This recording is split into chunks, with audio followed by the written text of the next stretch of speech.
Sanibonani, siyanibingelela babukeli emakhaya. Ligama lami uMhirisi, ngihamba noBaba Mkhwanazi. Namuhla sithe kutoyenda ilesson yethu, ilesson number 7.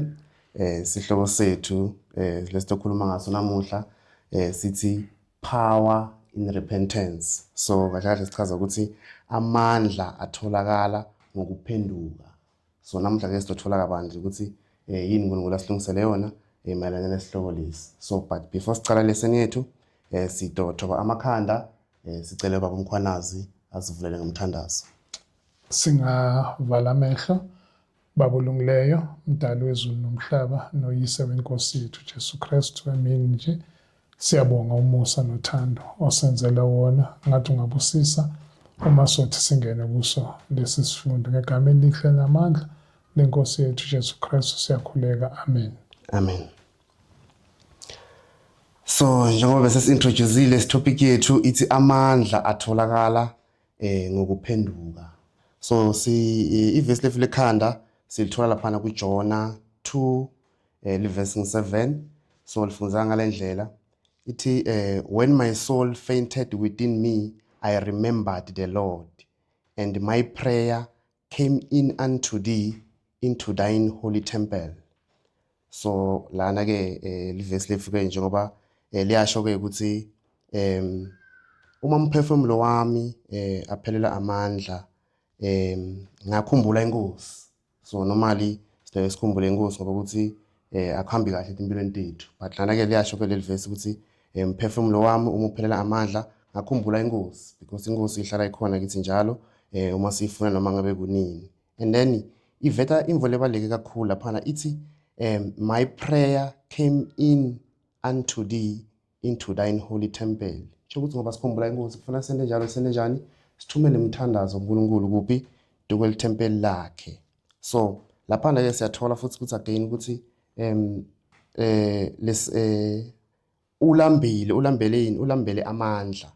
So normally ngoba silambile kuvame ukuthi silambe ngoba okanye some. Uma futhi singathola amanye amave sathola ku Psalms 107 verse 5 iyasitshela lapha ukuthi hungry and thirsty the soul fainted in them. And then ofunza ku Psalms 119 verse 81 ithi my soul fainted for thy salvation, but I hope in thy way. So mavi lawo ke lele ehamba sana ke nalesifundo leso sifunze ngako namuhla njengoba sifunza about amandla in repentance. So ngidoniketa ke kuBaba Mkhwanazi ukuthi yena nakafunza lesi sifundo yini ke la itholile. Yes, uma sithola namazwi amahle lapha kuMoya Prophet ku-Early Writings ikhasi 270 ikhuluma ke ngobufakazi lobufakazi loku okuzobonisa isiphelo sebandla. Kuthiwa lobufakazi lolu ibandla likuthatha kancane, kanti lobufakazi buzosebenza ukuthi kube khona inguquko empilweni yomuntu. Kuthi kubo bonke labo abamukelayo lobufakazi kumele bakuhloniphe lobufakazi, futhi lobufakazi lokho kuzothi kubahlambulule. Amen. Sidongena ke ku Sunday sithola ukuthi Sunday siphatheleni isihloko sethu sa Sunday sithi a shaking that sifts. So ngelimi lesizulu ithi ukunyakazisa okuhlungayo. So umbuto wethu waka A lapho uthi ngenxa yokuthi ububi obukhulu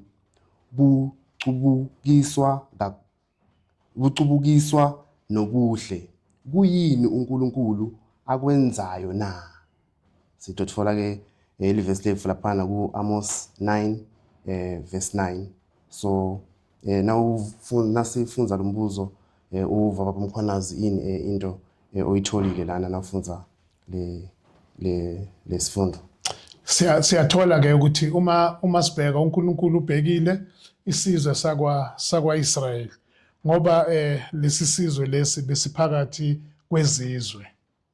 So kufaniswa lapha nokolweni kuba kuyahlungwa ukolweni ukwazi kuba kuphume izinhlamvu. Omunye ke uma ubheka kuMoya wesiProfeti uye wabuza wathi kuchazani lokuhlunga na? kubaluleke ngani lokhu kuhlunga. So siyabona ukuthi lokhu kuhlunga kubalulekile ukuze kuboniswe izinhliziyo zabantu kubo bonke labo abamukela lobu bufakazi obubuya kuNkulunkulu ukuthi kuyini lokho abakuqondayo ngalobu bufakazi bukaNkulunkulu. Amen. So lenye into futhi lesike sayithola futhi laphana kule spirit of prophecy ke sitholile ukuthi njengoba siphila ke sibantu bakaNkulunkulu, so among us kunebantu ke lokuthi inhliziyo tabo dimbi kakhulu. Ngaleyo ndlela leyo ke kuyadingeka ukuthi uNkulunkulu nathi njengelibandla asihlunge ukuze kutophuma donke letimvo letingekho right enkonzweni yakhe. So nasifunza kakhulu moya wesiprofeti futhi khona la akuchaza khona ukuthi before uJesu Kristu abuya emhlabeni kutoba ke nako lokho ukuthi uNkulunkulu anyakazise libandla lakhe so that lingatokhona ukuthi libandla lakhe lende njani livumele sono lesivulekile. So ngalendlela leyo ke ngalendlela uNkulunkulu atoyenda njani atosebenza ngaye ukuze ukuthi akhona ukuthi abantu bakhe bahlanzeke egcineni. So ngaletinye itimvo leto letivelile nasifunza lesifundvo lapha le spirit of prophecy. Yes, futhi uma ubheka uma uya egcineni lapho kuwomoya wesiprofeti uthi uNkulunkulu uzohlunga laba bantu bakhe ngokuba ufuna ibandla elingcwele futhi ufuna nebandla elihlanzekile. Thina ke singabantu asikwazi ukuthi singafunda izinhliziyo zabantu, kepha uNkulunkulu uye ozozenzela lo msebenzi kuthi egcineni ibandla lakhe kube ibandla elihlanzekile. Amen. Amen. Sitochubeka ke ngesimo sethu siye kusigaba lesilandzelako sa Monday. Monday sihloko sethu sithi ukuthotshiswa okulungiselwe thina. Ukuthotshiswa okulungiselwe thina. So umbuzo lesothola laphana ku A uthi kungayiphi indlela uNkulunkulu enamandla okuphatha labo abazidlayo na. Ngicela repeat futhi lo mbuto. Kungayiphi indlela uNkulunkulu enamandla okuphatha labo abazidlayo na. Mavu ethu swathola laphana ku Amos 9 verse 2 no Obadiah 1 verse 3 na 4. Yes, lapha ke uNkulunkulu uyachaza ukuthi labo bantu laba abazazisayo njengoba umzalwane sekachazile ukuthi kunabantu abazidlayo kuthiwa noma bangangena phansi emgodini baye bajule kuwo umgodi, kepha uNkulunkulu uzokwazi ukuthi abahlangule abakhiphe phakathi kwawo lo mgodi. Uthi laba bantu laba ngoba bayazidla noma bangaqhubeka banyukele ezulwini, uNkulunkulu uzokwazi ukuthi abayehlise. Ngoba lapha ku-Obadiah sithola ukuthi kunalabantu laba enhlizweni zabo abazizwayo. Kuthiwa laba bantu laba uNkulunkulu uyakwazi ukuthi ngaso sonke isikhathi abathobise, abalethe phansi emhlabathini. Amen. Amen. So yes, injalo ke mzalwane ngoba ukuthi siyaphakamisa sigcwele ipride enhlitweni tethu, uNkulunkulu ke uyakhona ukuthi asilethe pass lenye imvo levelile lapha kuObadiah ukuthi lisodi linaliphapha letulu, kodwa uNkulunkulu ke uyakhona ke ukuthi asise pass ngokuthi nathi sisetulu. So kufuna ke nathi ke sibe abantu labathobako ngaso sonke isikhathi, uNkulunkulu ke utobe siyasibusisa ngaleyo ndlela leyo. So lana futhi lenye imvo lesithola futhi laphana kulomoya wesiprofeti siyathola ukuthi lana bathi it is the offspring of pride. So kahle bachaza ukuthi ipride yethu ifana nema-offspring nema-offspring e-pride. So akukho right lokho. Uma futhi sifunza live lenkosi liyasitshela futhi live lenkosi ukuthi ipride ngiyo ke liyasusa Lucifer ezulwini waze wetala emhlabeni ke. So kubaleke kakhulu ke ukuthi nathi ke sigade sikhona ukuthi sente njani sithi control tonke into tifle sitendako imicabango yethu funa siyigade kakhulu. So ngaleyo ndlela leyo ke sitothola lokhu uNkulunkulu asibekele kona. So ngolokunye ke lesikuthola lapha ku Monday sitochubekela ke siye ku B. Umbuto wethu uthi umuzi waseNiniva wawunjani futhi kuyini umprofiti uJona akwenza lapho uNkulunkulu emkhetha ukuba ayoshumayela khona na. Sitothola amavi ethu laphana kuJona 1 verse 1 kufika ku3. Ngabe khona lokutholako lapho baba Mkhwanazi?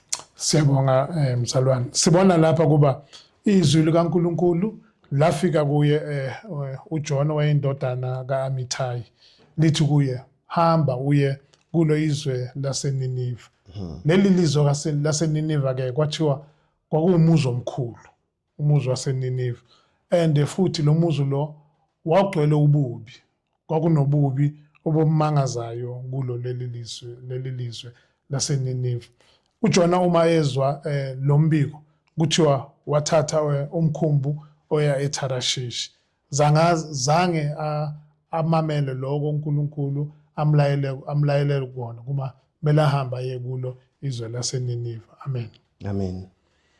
And then lenye into levelako futhi laphana kule moya wesiprophet siyathola laphana ukuthi bathi uJona wabona lobunzima balomsebenzi lokumele awende, and then wabeke sokufika lalivalo, and then wabe soyenda njani, wabeke soya branch so living la kuphi laseTharishish. So lokhu kuyendiwa most of the time ukuthi asibeki inhlitiyo yethu kuNkulunkulu, and then sisuke thina sibuke into kakhulu ngelizwe lethu lani lemuntu, and then sibona ngathi lo msebenzi lona mkhulu kakhulu for thina ukuthi singawenda. So most of the time ke sibantu sinokubana lento lenjalo ke, and then sisabe kubuyela njani kupreacher live la uNkulunkulu, but uNkulunkulu ke unendlela ngaso sonke isikhathi ukuthi usiniketa yona ukuthi sipreache live lakhe. So siyathola ke ukuthi nakuye ke Jona kwayende kanti same thing. So ithi lana he forgot for the moment that God whom he saved was all wise and all powerful. Yabona uma sinahlala sikhumbula njalo ngaso sonke isikhathi ukuthi lo uNkulunkulu losimthandazako unemandla wonke, and futhi unani unenhlanganipho yonke. Ngaleyo nzaba ngaleyo lento leyo itosigcinisa ukuthi siphushe umsebenzi wonke, because siyathi ukuthi yonke indlela esiyohamba uNkulunkulu already soyivulile, just kuthi ngathi inhlitiyo yethu lethi ifuna ukuthi sitende lo msebenzi kaNkulunkulu. So ngathi ukuthi kukhona maybe lofuna ukungetela la kule spirit of prophecy. Yes, uJona uma uNkulunkulu emthumela kulo izwe laseNiniva wabona ubunzima ukuthi laba bantu njengoba bonakele kangaka, njengoba kunobubi obungaka lelo lizwe lelo, akunakwenzeka. Ngokubona kwelihlo lomuntu wabona ukuthi akunakwenzeka ukuthi laba bantu bangamkela lesi sigijimi esibuya kuNkulunkulu. Yena wabona ukuthi angeke kube nokwenzeka ukuthi laba bantu baguquke. So yingakho lapha kuthiwa uNkulunkulu unamandla amakhulu, and ngaso sonke isikhathi fanele sazi ukuba sikhonza uNkulunkulu onjani. Amen. Amen. Sitoya ku C, umbuto wevelo sithola laphana ku question C uthi uNkulunkulu uvame ukuveza kanjani uthando lwakhe ngokuvimbela indlela yethu na. Ngicela ukuphinza lo mbuto uthi uNkulunkulu uvame ukuveza kanjani uthando lwakhe ngokuvimbela indlela yethu na. Sithola lapho amavi ethu kuJona 1 verse 4 and then nalaphana ku7 to 12. Yes, njengoba indimana endlulile beyisho kuba kunokuba athathe umkhumbu oya eNiniva, wathatha umkhumbu oya eTharishishi. So uNkulunkulu lapha uyazama ngazo zonke isikhathi ngothando lwakhe ukuvimba izindlela zethu. Uyivimbe kanjani ke uNkulunkulu indlela kaJona yokuya eTharishishi? Kuthiwa kwavuka umoya omkhulu lapha elwandle, lo mkhumbi lo bebahamba ngawo wabonakala sohlephuka ngenxa yomoya omkhulu. Lapho uJona 1 verse 4, then kuJona 1 verse 7 to 12 kuthiwa ke laba bantu laba bayenza inkatho ukuthi babone ukuthi yini inkinga, kungani kuvuke umoya ongaka, sicisha sifa, babona nomkhumbi soqala uphuka. Inkatho yadla ke uJona. So bese bambuka ke bambuza ke ukuthi hayi kungani ungubani ke wena uyachaza ukuthi cha mina ngingumHebheru and futhi ngiyamesaba uNkulunkulu. Laba bantu baba nokukhathazeka okukhulu ngoba bese kabatshelile kuba uNkulunkulu umthumile, so yena akayi lapho uNkulunkulu amthume khona. So kwabonakala ukuthi lobu bunzima bubangwa uye uJohn. Amen. Amen. So ngikoke lokho uNkulunkulu ke a provider I direction yakhe. uNkulunkulu nendlela yakhe yokusebenza. So njengoba lana sibona ukuthi Jona njengoba bekachonze Tarashish, uNkulunkulu wayenda licebo lokuthi afike la kuleli vele amthumele lona laseNinive. So uNkulunkulu sometimes uyazivimbela ukuthi indlela lethithe lesithathako leti ngeke tizetiyele njani this benefits engalutho okanye leti ngeke tizetifeze licebo lakhe. So but ke nalala ke siyabona ukuthi uNkulunkulu wele njani ukukhombisa emusa kuJohn. So now ifunza lapha ku spirit of prophecy ithi by a mixture of judgment and mercy you have been brought to repentance. And then say it's God hatched up your way by the visitation of his providence. So uNkulunkulu vele kahle uyakhona sometimes ke ukuthi asivalele indlela tethu lebe sicabanga ukuthi ufuna sambe ngato ngani ngaloku yena asipha kona kwani because lo uNkulunkulu esimkhonzako sikhonza uNkulunkulu lona emusa kakhulu. So ngaso sonke isikhathi ke ufuna ukusibona ukuthi sihlala senda into ngendlela yakhe and then ngendlela le right futhi. So kungako ke nalapha kuJohn ke wafika kuye and then wamkhombisa le ndlela lebe kufuna ukuthi ahambe ngayo ke naye. So sitoya ke ku sigaba lesenzelako ku Tuesday sihloko sethu sithi saved to serve. So ngelimi lesizulu sithi ukusindiselwa ukukhonza. So umbuto kethu ke kwa uthi uNkulunkulu onamandla onke wabonakaliswa kanjani kumatilosi futhi baphendula kanjani na. Sitothola liverse lethu lapha ku Jonah 1 verse 13 to 16 and then sithola yini lapho nofunza lawo mavi lapho ku Jonah 1 verse 13 to 16 babamkhonasi. Yeah, siyathola ukuthi babona ke ukuthi ubunzima lobu nokuba kube nesiphephe singaka kuze kuphuke umkhumbi lo bebahamba ngawo bokubangwa uJona. uJona wayebanga yonke lenkinga le. Kepha bazamile amatilosi lawo. Ngoba siyazi ukuthi in most cases they are experienced sailors. So bazamile ukuthi bawu control umkhumbi. Kwabonakala ukuthi bayahluleka. Bakhala ke kuNkulunkulu ukuthi Nkosi siyacela ngenxa yempilo yalo muntu lo masingashabalali. So bamthatha uJona. Ngiyathemba ukuthi bongekho lula. You can imagine. Uma nihamba ngomkhumbi kuvuka isiphepho. Everyone wants to be safe. So babona ukuthi ukuze sisinde ayikho enye indlela kumele simthathe uJohn simlahlele olwandle. Ngokwenza njalo bamangala isiphepho sathula ukuthi ababonga labantu laba baletha neminikelo kuye uNkulunkulu.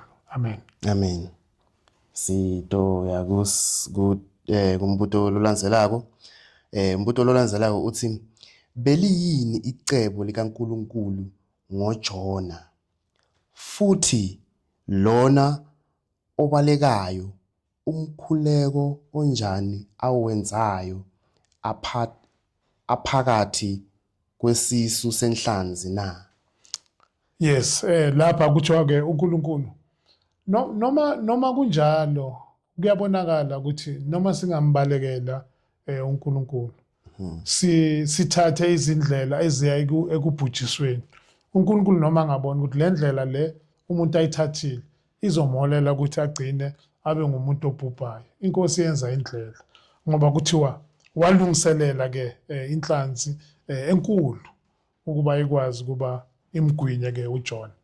3 days and 3 nights uJona wayesesiswini senhlanzi leyo kwakuyindlela yakhe ukuba aye ekusindisweni kuthiwa uma wayelapha ke phakathi esiswini sayo inhlanzi wakhala uJona wakhala kuye uNkulunkulu ephakathi kwesisu lesi senhlanzi ngiyathemba ukuthi wayengaboni ukuthi indlela yokusinda le so wayecabanga mhlawumbe ukuthi sokuphelile ngayo njengoba inhlanzi imgwenyile amen so kuyavele sometimes sicabanga ngaleyo ndlela leyo but ekugcineni ke thola ukuthi yonke into ihamba kahle yonke into ibe yinhle kakhulu so sitoya umbuto olandzelako uthi chaza ukujabula kokuphenduka kukaJona kuNkulunkulu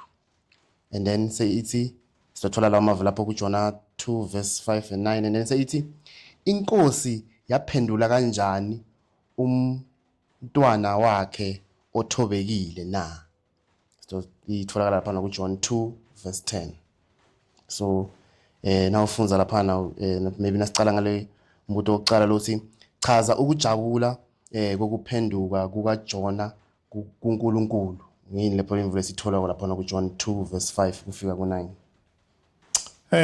lapha ke sitholile kuba uJona uma elapha kuso isisu senhlanzi wakhala kakhulu kuye uNkulunkulu wazibona ubuthakathaka bakhe wabona futhi nokuba manje sokuphelile ngempilo yakhe ngoba washona phansi kuwo ilwandle leli elalinzima ngoba khumbula ukuthi uma wayelapha kuwo omkhulu kwavuka isiphepho esikhulu so manje sekaphakathi kwesisu senhlanzi wayecabanga ke ukuthi zonke lezi zinto eziyize engizenzile zingiholele la ngiyathemba ukuthi you can imagine ukuthi kumnyama kanjani phakathi kwaso isisu senhlanzi kepha kulapha kuJona 2 verse 10 ithi inkosi yakhuluma nenhlanzi singambonga ke uNkulunkulu wethu okwazi ukwenza izimangaliso kuthiwa uNkulunkulu wakhuluma naye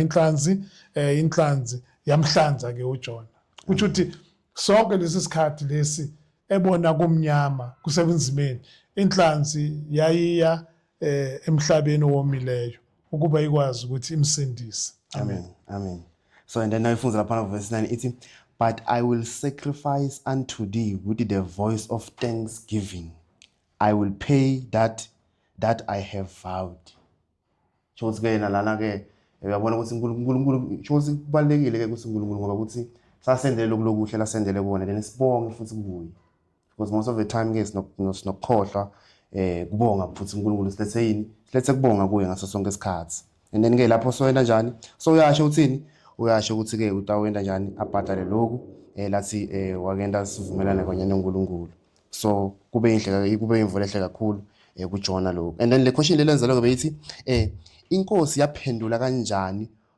umntwana wakhe othobekile na waphendula kanjani la uNkulunkulu kuleso simo leso yes sibona ukuthi uNkulunkulu wabona kuba usizi lukaJona lunjani uJona wabona ukumhlubukela uNkulunkulu ukuthi kwakunzima kanjani sekaphansi lapha elwandle ephakathi kwesisu sayo inhlanzi wabona ukuzithoba kwakhe uJona uNkulunkulu inhlanzi ke yamsindisa umoya wesiprofeto lapho uyachaza ukuthi insindiso ingeka kaNkulunkulu futhi lapha ngokubekezela siyakwazi kuba sibone amandla wakhe uNkulunkulu ngoba uJona wayecabanga ukuthi impilo yakhe iphelile so mhlambe bese kufikile engqondweni yakhe ukuthi sokuzophuma ama gases manje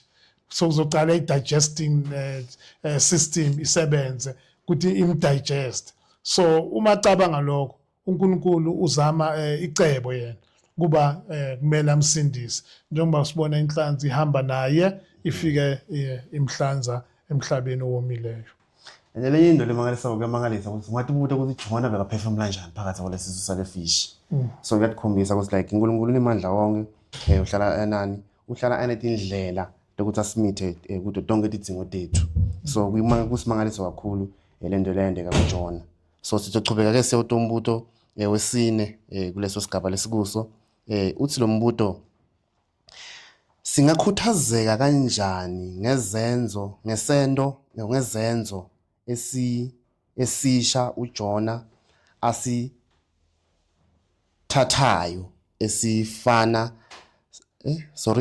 ithi singakhuthazeka kanjani ngezenzo esisha uJona asithathayo esifana sesithunywa sevangeli esisesisha kwi testimony elisha na. Ngathi ngifuna. Yes, lapha siyathola ukuthi uNkulunkulu weza kuJona isihlandla sesibili. Angithi weza kuye eqaleni amthuma ukuthi akaye Ninive, wahamba yena waya eTarashish. Kuthiwa for the second time inkosi yeza izokhuluma naye futhi uJona ukuthi hamba, akamgxeki uNkulunkulu uJona ukuthi ngikuthumele eNiniva wena uhambile waya eTarashish. Uza kuye futhi okwesibili uthi vuka. Ngithemba ukuthi mhlambe inhlanzi uma ifika emkhafula lapha after 3 days mhlambe kuyabonakala ukuthi wayekhathele 3 days and 3 nights asesiswini senhlamvu yamkhafula lapha uthi uNkulunkulu vuka hamba uye eNinive.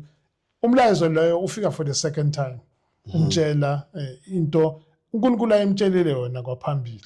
So uthi vuka ke uhambe uye eNinive and futhi unokubekezela uNkulunkulu uyamcacisela ukuthi hamba uye kulela lizwe leli ufike ushumayele. So kuthiwa uJona ke wavuka ke, so uyamamela manje uJona ukuthi wavuka uJona wazimisela ukuthi uzoya lapho uNkulunkulu emthuma khona. It's kuyamangaza ukuthi uhlele esiswini senhlanzi for 3 days nalapha ke uzohamba for 3 days futhi le ayihleli lapha ya.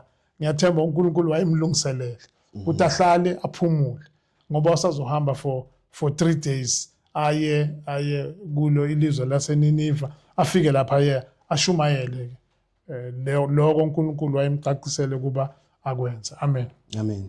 So iphindze ifanisa lento lena nala kuleli testimony lelisha lesinalo today. Ifanisa le story lesayendeka between uPaul noBarnabas. So siyathola ke lapho ukuthi Paul ke wayeta kuBarnabas wamtshela Barnabas ukuthi masivakashele bafowethu la kulamabandla lebesolo senda njani sashumayela live lenkosi. And Barnabas kuthi lana iyasho ukuthi lana ukuthi ehlitweni yakhe bekafuna ukutana John lesibongo sakhe basibekwa kaMark. But Paul ke wakubona ukuthi akusindo lenhle ukuthi bethe njani bethe John, because John ngalesikhathi base Pamphylia akazange ke abe umuntu ukuthi umsebenzi wenkosi uyawuthatha ngaleyo ndlela. And then level ke yabe seyena njani yabe ke seyiphatha Paul kabi. And then but bekuyi second chance njengoba naye John ngalaphana lewo fish waniketwa i-second chance nguNkulunkulu futhi again lekade fishing gunya ke emlahla khona le eNinive. Nalana seke sesiyabona ukuthi naye Mark uthola yini second chance ngabani ngaye ke Barnabas ukhombisa ukuthi uNkulunkulu uhlala anelicebo lelithide lalendawo for bantwana bakhe ngade ukuthi kumbe khona lokunye lokuthola maybe lapha le spirit of prophecy. Yes, ngiyabonga mzalwane. Lapha ke kuthiwa uBarnabas wabona izimpawu ezinhle kuye uMark. Wathi ukuthi lo muntu lo akufanelanga kuba ayekwe ngoba wenze liphutha. If you make comparison uJona naye wala ukuhamba aye lapho uNkulunkulu amthuma khona. So uNkulunkulu wamnikeza elinye futhi ithuba. So noBarnabas ubona ukuthi uMark naye kumele anikezwe ithuba. Kungathi ngoba ubaphoxile uma behambile naye bayosebenza eqaleni manje kumele ayekelwe. And lapha ke uMoya Prophet uyachaza ukuthi emva kwesikhathi eside ke esebenza naye uMark kwabonakala imiphumela emihle. So singambonga ke uNkulunkulu ukuthi nathi usinikeza amathuba, because uMoya Prophet uyacacisa lapho ukuthi isikhathi asikho time is very short. So konke lokho kumele sikwenze ngokusheshsha, singafani noJona ngoba mhlambe ungathi uthina ngeke sinikezwe elinye ithuba.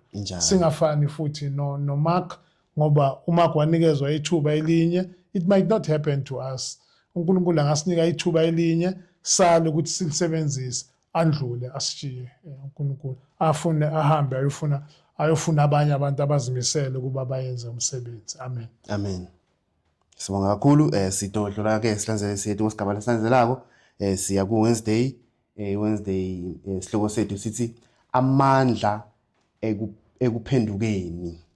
Ngelimi la George lithi power in repentance. So mbuto losutholako laphana ku A uthi ukulalela uNkulunkulu kuyini okwembula isibindi sika Jona esidingekayo manje na. Sithola amavi ethu laphana kuJohana 3 verse 4. Yes, lapha kuJona 3 verse 4 siyathola ukuthi uma uNkulunkulu sekamyalezile ke uJona ukuba akahamba aye eNiniva, kuthi waphakama uJona. A day sibona ukubekezela kwakhe uJona nokukhuthala kwakhe, kuthi wazange aphumule. The whole day wahamba lusuku lonke etshela abantu kuthiwa ukushumayela lapha ya kuzoqede ukuhamba kuleya muzi le bokumele uthathe 3 days. Yes. So kungabonakala ubuthakathaka esindlula kuwo. Ungazi ukuthi ukhona owethu wahamba ilanga lonke eshumayela na. So ukukhuthazela lokho uNkulunkulu akuletha kithi namhlanje. Wangena komuzi uJona the whole day wahamba eshumayela, athi ukuthi kuzoba izinsuku ezingama40 lo muzi lo uzothi ubhubhise. So kubalekile ukuthi nathi singazithathela lawa mava. Sibheka ilizwe esiphila kulo namhlanje, kuyabonakala ukuthi lifaniswa nomuzi waseNiniva ngendlela sibona ububi obukhona namhlanje. Siyanxuswa ke ukuthi njengoba uJona wayenza nathi asishumayele singakhathali. Amen. Yeah, amen. So normally thina most of the times ukuthi ngoba sibona lenzawo le ngathi igcwele icrime, igcwele ngani nesisabe kakhulu. But lana siyathola ukuthi eNinive nakhona basibhekene icrime, kugcwele bubi. Le city baze bathi it's a bloody city according to lo moya wesiprofeto. Kugcwele manga, kugcwele abantu labarobhanako kakhulu. And then anyway ukuthi even lo mprofeto Nahum wazi compare ukuthi iCruel ifana nani neRavenous lion. So beyimbi kakhulu yo city leyo. So makuthi ke nathi ke namuhla sinenzawo lokuthi sicabanga ukuthi yibi. Masikhumbule iNinive ukuthi uNkulunkulu naye wayena njani, wayekhumbula nabo ukuthini ukuthi abantu baseNinive nabo bayabadzinga tukani tukwensindiso yakhe. So nathi ke ngathi singaba ngelabantu labo ke ngathi sonke isikhathi. So sitodlulela ke siye kumsigaba saka B. B uthi chaza ukuthi uNkulunkulu wabusisa kanjani umsebenzi kaJona ngendlela emangalisayo, futhi chaza ukuthi kungani ngokwethu kufanele siphaphame kuyisinqumo iNinive eyasenzayo. Yes, lapha ke uma sibona ke ukuba uNkulunkulu wambusisa kanjani uJona ngokuhamba ayoshumayela ukuba athathe lelo thuba lelo ukuthi uzongena emzini ashumayele. Kuthi abantu baseNinive kwaba isimanga, bamkholelwa uNkulunkulu. And futhi ngokwenza njalo ukubonisa kuba bayakholwa kuye uNkulunkulu, bathi kube khona ukuzila. Sukela kumuntu omdala ukuyofikela kumuntu omncane asizileni ngoba babona ububi babo, futhi kwababonisa kuba uNkulunkulu emva kwezinsuku eziyama40 uzobhubhisa lo muzi lo. Kuthiwa lokho kwenza kwabo kwafinyelela enkosini. Inkosi yezwa ukuba nangu uJona ufikile, ulethe umlayezo ukuthi siyabhubha. sizobhubha la. Kuthiwa inkosi nayo yasuka ke esihlalweni sayo sobukhosi, yakhumbula izingubo zayo zobukhosi, yafaka amasaka, yazithela ke ngomlotha. Nayo ke yakhipha ke isimemezelo ukuthi akungabi khona yena ke wathatha a step further, ngoba laba bathi omdala kuzokufika omncane akube nokuzila. Inkosi yathi ngisho nemfuyo ayingadli ingaphuzi namanzi. Wathi bonke laba bantu laba abantu imfuyo abambathe amasaka, sisuke kubo ububi bethu. Uthi funa ngokwenza kanjalo uNkulunkulu angasixolela. Njengoba uNkulunkulu ethukuthelele lesisizwe sethu, funa uNkulunkulu angabona ukuzisola kwethu, asizwele. Amen. Hayi sito yado kwesigaba lesilandzelako, isigaba se-Thursday. Sihloko sethu sithi iNinive iyaphindeka namuhla. Umuntu wethu uthi ubuthakathaka bobuntu bukaJona baphinde bazibonakalisa kanjani futhi na? Kuyamangaza ukuthi lapha uma umuntu ehamba eshumayela ubheke ukuthi abantu abaphenduke. So uJona ukuye it was contrary. So uma uJona ebona laba bantu baseNiniva bephenduka, kuthiwa wathukuthela kakhulu. Angazi ukuthi singakwenza lokho na, ukuthi sihambe soshumayeza abantu uma laba bantu laba bephenduka bese thina siyakhala futhi. Uyacacisa uJona ukuthi ngangazile kwasekuqaleni, mhlawumbe ufuna ukumtshela uNkulunkulu ukuthi yingakho ngahamba ngaye eTharishishi, ngoba ngangazi ukuthi uyangithuma ukuthi ngiye kule muzi loya, kepha ngeke ubabhubhise. Uthi ngiyakwazi Nkosi ukuba unomusa, futhi uthatha nesikhathi eside ukuba uthukuthele, and futhi uyaphendula nobubi babo abantu. So uthi ke uma kunje ke uNkulunkulu, uma uyaphenduka kwisinqumo leso bosithathile, ngcono ubulale mina ke kunokuthi wale ukubulala labantu, bulala mina. Amen. So lokho ke kuyakhombisa ukuthi uNkulunkulu usebenza ngendlela ukuthi angeke size sikhona uku-understand.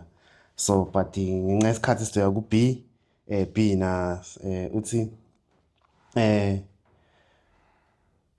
ngokungafani naJona kungani singajabula ngokweqiniso lapha imiphefemulo iphenduka na? Simaveta thola lapha na ku John 4 verse 4 and 11. uNkulunkulu ke uthi ya Jona wenza kahle ukuthi ube umuntu othukuthelayo, ngokuba lapha eNiniva kuna more than 120 yabantu abangazi ukuhlukanisa. Laba bantu balapha eNiniva abazi ukuhlukanisa ukuthi lokhu ngabe kulungile, lokhu ngabe akulunganga. So utsho kahle ke ukuthi kumele ngibabhubhisa labantu laba noma benganalo ulwazi olwanele. Uthi futhi nalapha kukhona futhi nemfuyo. So kanjani abantu baphenduka? Siyakhumbula ukuthi inkosi ithe ngitsho nemfuyo. I don't know ukuthi ibehave kanjani, ibe nokuziphatha okunjani, kuba kufika kube kusha lokhu kimi ukuthi imfuyo iziliswa kanjani. Ngiyathemba ukuthi ijwayele ukuthi ngesikhathi esinje iphutha amanzi, ngesikhathi esinje iyadla. So uma kuzila abantu uthi kuzile nemfuyo, sure uNkulunkulu wabona ukuzimisela kwalabantu. Ngiyathemba ukuthi bebayibamba bahluphekile kuba imfuyo nayo kumele izile. So uthi uNkulunkulu uma laba bantu laba ngibasindisa bese wena uyathukuthela, angazi ukuthi kuyini lokho kwenza ukuthi uthukuthele namhlanje. So umoya wesiprofeto uyacacisa ke ukuthi lesi isifundo esiza kulabo abayizithunywa abathunywayo ukuthi baye kwimizi emikhulu kuba bayosebenza laphaya. Laba bantu akumelanga ukuba bafane noJona babheke imizi emikhulu bangayinikezi ithuba lokuba ingaphenduka. It's a challenge that comes to us namhlanje ukuthi noma singabona ubuke bungakanani kuyo imizi emikhulu, kodwa le mizi lena iyadinga ukuba ithole nayo isigijimi. So uma kungafika ilizwi kithi elithi sambe siye emizini efana nalabo, singathandabuzi. uNkulunkulu uzosiza njengoba amsiza uJohn ngokuba aye ezweni laseNiniva ashumayele khona, sibone abantu bakhona bephenduka. Amen. Amen. And then lapha seyiveta kahle futhi njengoba usachaza khona lapha kule spirit of prophecy ukuthi God's messengers in the great cities are not to become discouraged over the wickedness, the injustice, the depravity. And then also ifunda lapha egcineni ithi in every city filled thought it may be with violence and crime. There are many who with proper teaching may learn to become followers of Jesus. Yes. So injalo ke nathi ke ngathi kungaba imvelo ehlala ikithi ngaso sonke isikhathi ukuthi masingabuki kwindzawo ukuthi hayi labantu balana vele there is no hope. Sibuye ukuthi hayi le ndzawo lena man hayi igcwele crime kakhulu. Vele abantu bakhona ngase wafundisa ngelivi lenkosi angeke baze bayene njani balamukele. But sifuna singene lapho kuleti ndzawo leti njalo sele njani sispread igospel kaNkulunkulu because asathi ukuthi ngene kaNkulunkulu lapho ene njani unebantu bakhe labakhona because uNkulunkulu njengoba athini uthi kudotonke Steve wena njani uyasefa yonke lento lengekho right ashelo Israel lokungiyelo spiritual. So each and every part of the world namuhla kunebantu labathenga le message le Jona ke bekayihambisa ukuthi bagucuke ba repent babele kuNkulunkulu. Nathi ke kangathi uNkulunkulu angasitha kakhulu ukuthi ke sibe nemandla ukuthi sipreachele live la uNkulunkulu. Kithi kukwese ke njengoba sesibona ukuthi siphela kwesikhathi sokugcina. So le message ke ufuna ke si spread emhlaba wonke ke before Jesus Christ ke angabuya ke ngathi ukuthi kumbe khona lofuna ukusummarize ngaso sonke ke lesifundo. Yes, siyambonga ke uNkulunkulu ngawo ke amava waka John. Lokho kusinikeza isibindi kusingabi nokwesaba. Njengoba sibona futhi ukuba isikhathi sesiphelile ukubuya kwenkosi sokusondela. So uma siyathunywa asenze njengoba inkosi isithuma. Amen. Amen. Siyabonga kakhulu balaleli sifungo lesibe naso inkosi ngathi ngasibusisa sonke emakhaya sito letha sifungo sethu ekuvaleni sito thoba amakhanda and then mangithandaza sivala sifungo sethu. Baba wethu wasezulwini dalo lezulu nemhlaba sibonga lithambo Nkosi nemusa wakho Nkosi ukuthi usiphile Nkosi live lakho ukuthi sisherele abantu bakho Nkosi emhlabeni. Nathi Nkosi kuyasakha ngaphakathi kwethu. Sicela Nkosi ukuthi kuwo wonke umuntu Nkosi ladothi abukele lesi sifundo makube Nkosi kudala inhlitiyo lensha enhlitiyweni yakhe kuthi kuyo yonke into Nkosi lesifunzile kanye nebabukeli bayithathe Nkosi ukuthi bayidumise uNkulunkulu. Siyabonga Nkosi sicela ukuthi ube nemusa siphinde futhi sihlangane ngalokudako ngaye umfelo wethu Jesu Kristu ophilayo kuze kube phakade. Amen. Amen. Siyabonga babukeli ukuthi nibe nathi saqedza sonke lesifungo kwaze kwafika lesikhathi sanyalo. Sicela ukuthi futhi ningaphela amandla sifungo lesilandzelako siyeta sifungo number 8 lapho ke khona sitoba sikhuluma khona ngelicebo likaNkulunkulu lokubuyiselana. So kwangathi singahlangana kuleso sifundo futhi sitophinze sishereke lawo maqiniso kaNkulunkulu. Futhi again na ufuna ukusupporta le channel subscriber uphinze uthole le likes lapho kuleyo channel singabonga kakhulu. uNkulunkulu anibusise nonke emakhaya. Amen. Amen.